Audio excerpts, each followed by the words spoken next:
Last night, there was an allegation that some police officers were poisoned at a Shake Shack.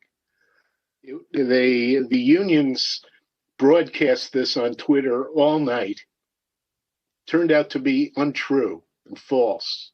So they basically defamed this restaurant chain and acted irresponsibly. And I'm just wondering whether there are consequences for that. What does that say about the responsibility of union leadership to be doing this? On top of that, today, the SBA is retweeting a John Sessions remark in favor of Confederate, preserving Confederate monuments. At what point do you feel that there's a real conflict between your values, your goals, and the union that's representing the rank and file? Look, the SBA leadership has engaged in racist activities so many times I can't even count it.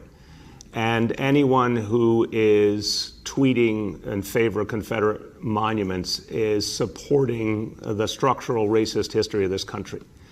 I'm just sick of it. I've been sick of it for years. I have been fighting with these unions from day one. I am fighting with them today. And I don't like to be fighting with any labor union, Henry. I believe in the labor movement. But what I've seen from the SBA in particular, and too often from the PBA, is efforts to divide us, to hold us back, to create all sorts of negativity, to push back progress, to undermine efforts at unity. It's literally antisocial what these union leaders do.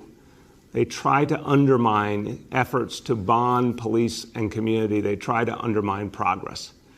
They, for years, were able to do that in this city. For decades, they stopped the creation of the Civilian Complaint Review Board. I'm very proud to say I was in this building in 1992 when Mayor Dinkins and the City Council overcame that opposition and created the Civilian Complaint Review Board.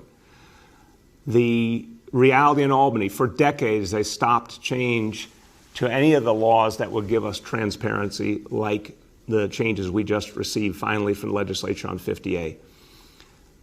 These police union leaders, not all of them, but too many of them, stand in the way of progress.